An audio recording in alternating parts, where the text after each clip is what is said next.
I saved for months to buy my dream wedding dress. But when I checked the closet at my mum's house, it was gone.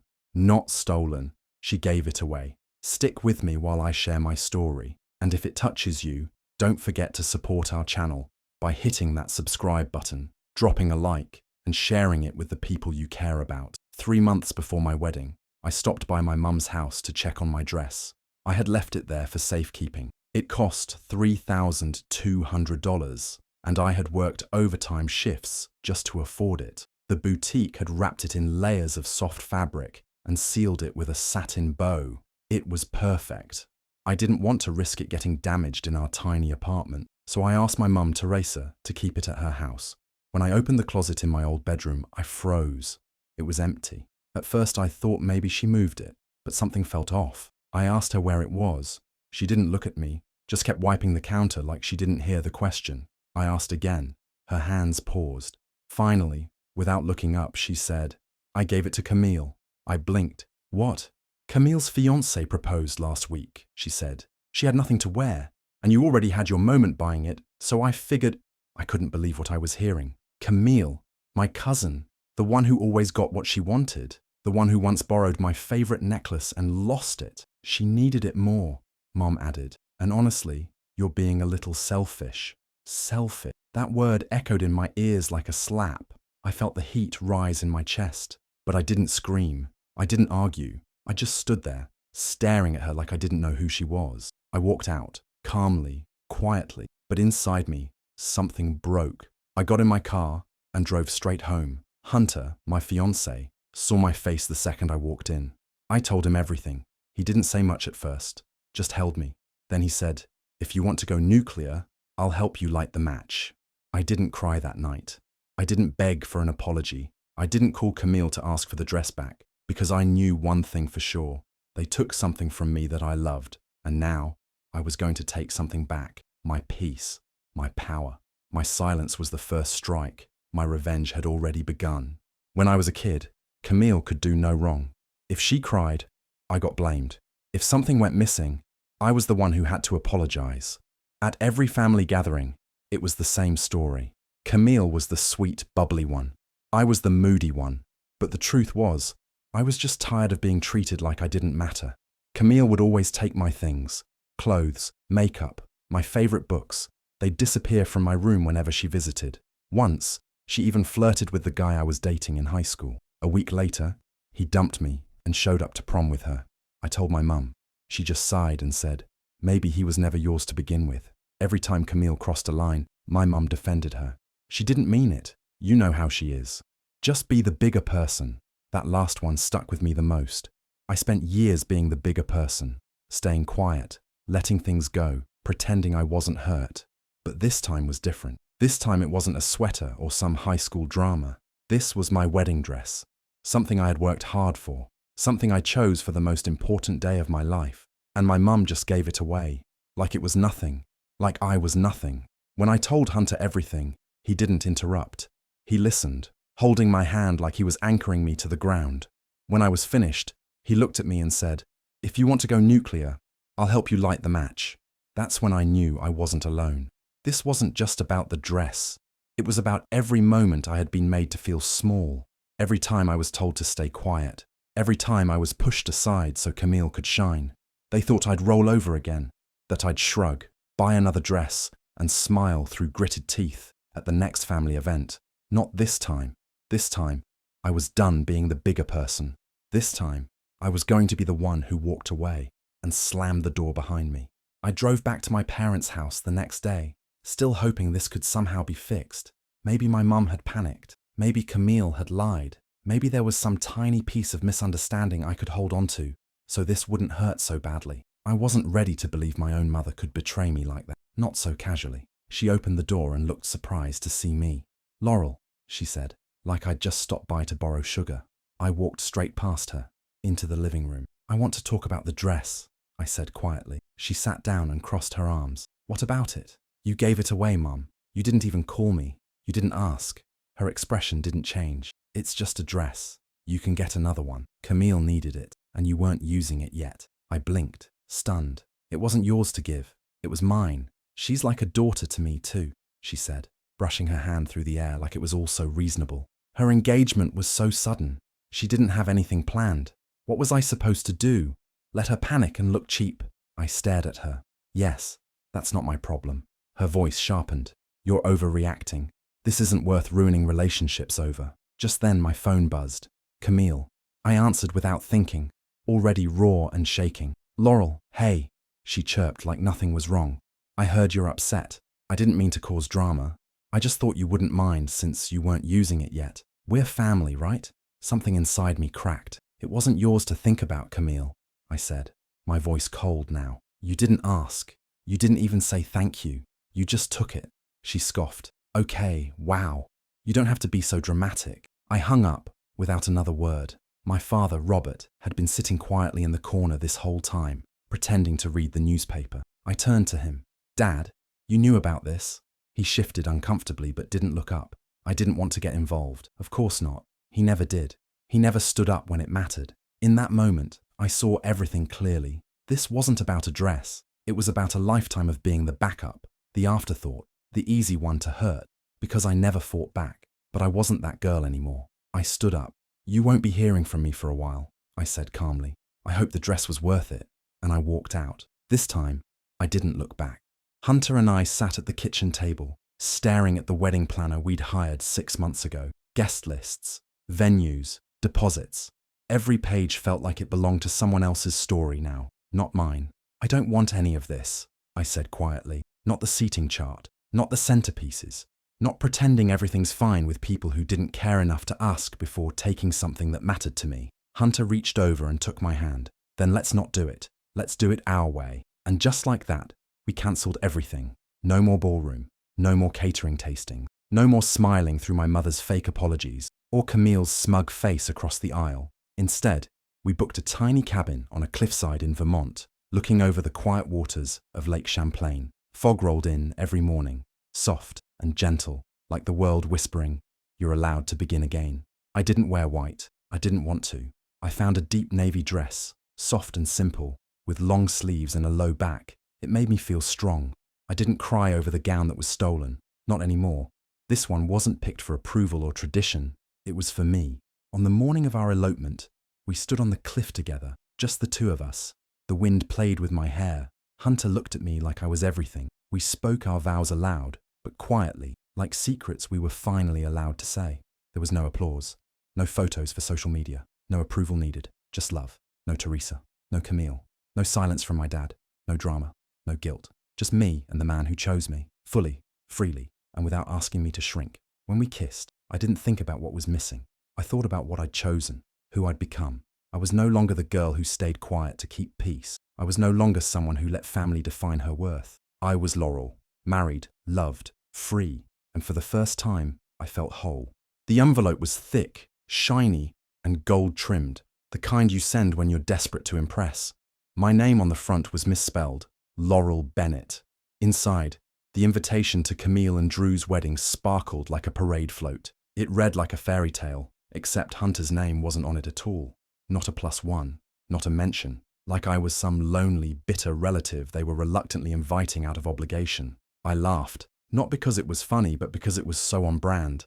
I hadn't spoken to Camille or my mother since the elopement. We posted one quiet photo from Vermont. No captions, no tags, just the two of us on a cliff, wrapped in fog and freedom. I thought that was enough. But now, rumors trickled down from cousins and old family friends, whispered in group chats and passed along through aunts.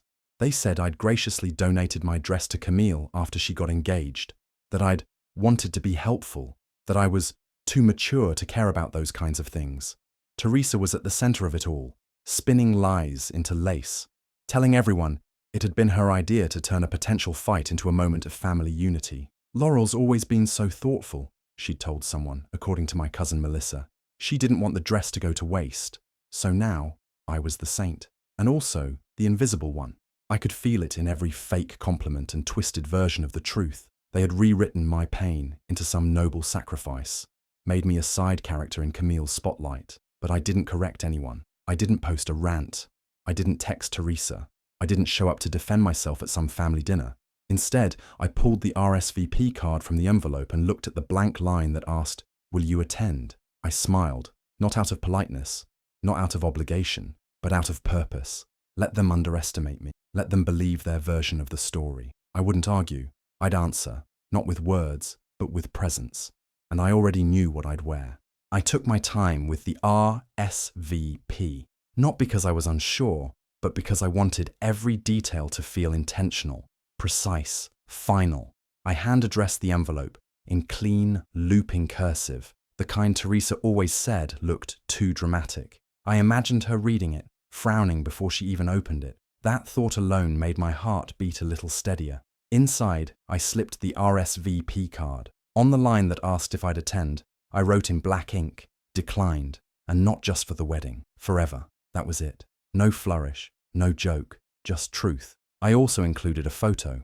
It was one of my favorites. Hunter and I, standing on the edge of a foggy cliff in Vermont. He's in his navy suit, and I'm in the deep blue dress I'd chosen, wind pulling through my hair, eyes locked on the camera like I knew exactly who I was. Because that day, I finally did.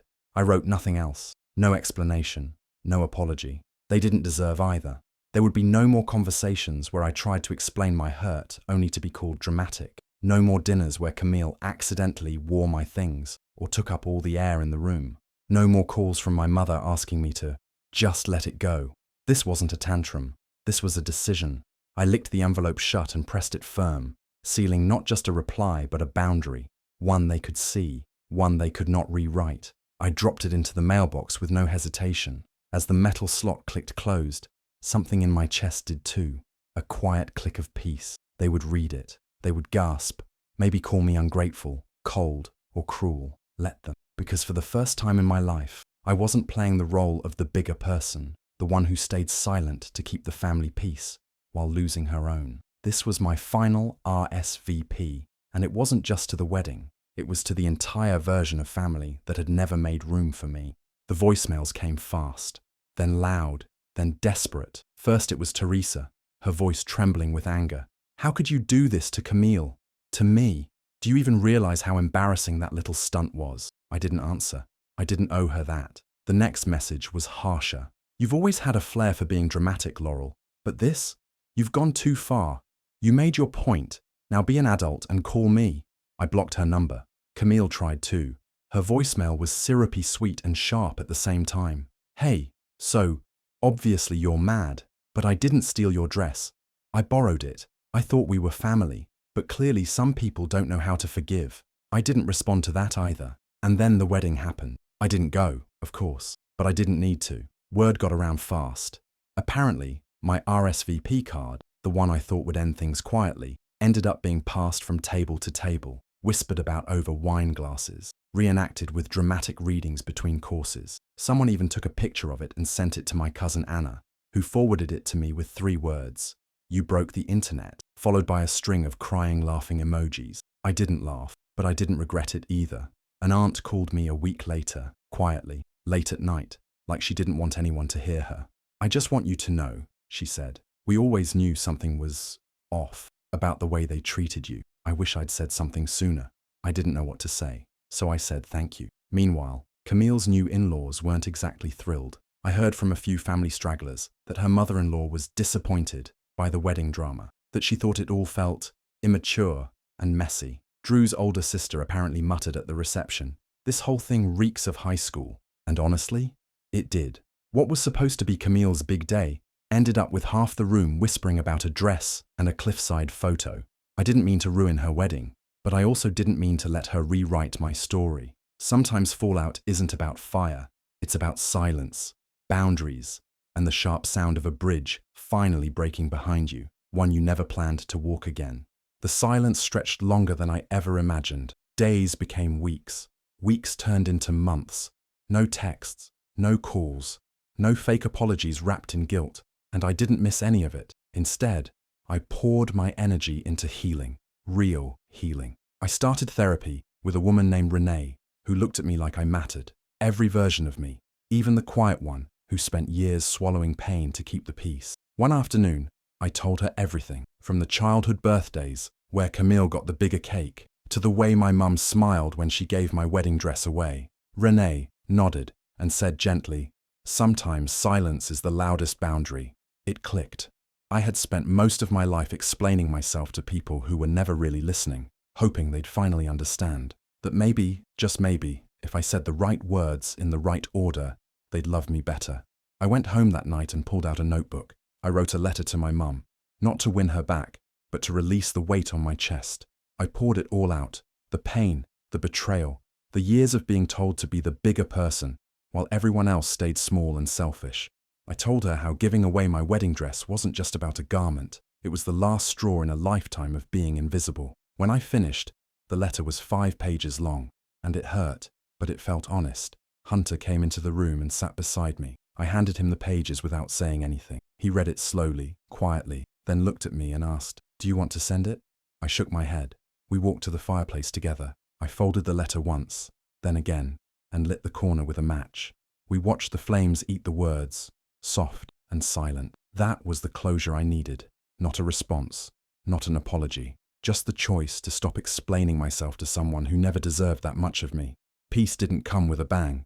It came with quiet, the kind that finally let me breathe. The house wasn't big, but it was ours. Tucked away in the countryside outside Portland, it had creaky floorboards, ivy climbing the back fence, and a porch that caught the evening sun just right. There was space for a garden and one day, for a dog. It didn't look like the life I used to imagine, the one filled with grand receptions and family toasts, but it felt more real than anything I'd ever known. Hunter and I planted lavender and rosemary near the windows. We painted the front door blue. We didn't ask anyone's opinion, and for the first time, I didn't feel the need to explain myself to anyone. Not my mother, not Camille, not anyone who ever told me to just be the bigger person. I started a small business from our garage, restoring vintage furniture. What began as a distraction turned into something sacred. Each chipped chair and broken drawer I repaired felt like healing something in myself. I wasn't just fixing things. I was creating beauty from what others had thrown away. People started calling me for custom work. Then I opened an Instagram page. Orders trickled in. My hands were finally busy with things that made me proud. One day, I got an email from my mother. Just one line. "We're still your family." I stared at it for a long time, then clicked archive. No anger, no tears. Just a calm understanding. Not anymore. That door wasn't just closed. It was gone. A few months later, I heard through mutual friends that Camille's marriage was rocky. The photos of her smiling in my dress didn't match the reality. People whispered that she wasn't ready, that Drew was already pulling away, that her charm didn't stretch far once real life began. I didn't celebrate her pain, but I didn't feel sorry either. I had stopped trying to carry guilt that was never mine. My joy no longer came from being accepted. It came from being free. Our evenings now are quiet. Hunter reading on the porch, me sanding down a nightstand, music playing low. Sometimes we dance barefoot in the living room. Sometimes we just sit in silence, hands intertwined, knowing peace doesn't need permission. This is my life now. Not borrowed, not stolen, not earned by being anyone's doormat. Mine. A full year had passed since I mailed that RSVP card, the one that shook their perfect little image of family. In that time, I'd built a new rhythm, a quieter, softer life, but stronger too, not brittle like before. Word reached me that Camille had separated from Drew. She was back living with Teresa, the house where my dress was stolen, where I was always second best. I didn't feel satisfaction, just distance, like I'd finally stepped off a stage I never auditioned for. Then, one morning, an email from my mother, the subject line, "Let's talk." I read it. It started with something that looked like an apology, but it quickly slipped into the familiar script. Guilt, excuses, thinly veiled gaslighting. I did what I thought was best. "You misunderstood. Camille didn't mean to hurt you. Families go through things." It wasn't an apology. It was a tug on the old leash. I closed the email, deleted it, not out of anger, just clarity. Later that afternoon, I sat by the window with a cup of tea and my sketchbook. The light was soft, spilling across the pages like a quiet blessing. I picked up a pencil and started to draw. A wedding gown. My gown. The one I never got to wear. Not because it was taken, but because I'd outgrown the fantasy attached to it. This design was simple, flowing. No sparkles, no lace. Just strength in its lines, beauty in its silence. I didn't sketch it to wear it. I sketched it for me, to reclaim what was mine in the only way I needed to, by creating. That RSVP, declined, forever. Wasn't petty, it wasn't revenge, it was truth. I had declined their version of family, their twisted idea of loyalty, Their empty apologies and performative love. And now, with graphite on my fingers and a quiet peace in my chest, I finally understood something. I wasn't angry anymore. I was whole. That was the invitation they'd never receive, the version of me they could never hurt again. Do you think Laurel made the right choice by cutting ties with her mother and cousin, or should she have given them another chance? Let me know your thoughts in the comments. I'd really love to hear what you think. And if you enjoy powerful stories like this, don't forget to subscribe and turn on the notification bell so you never miss an update.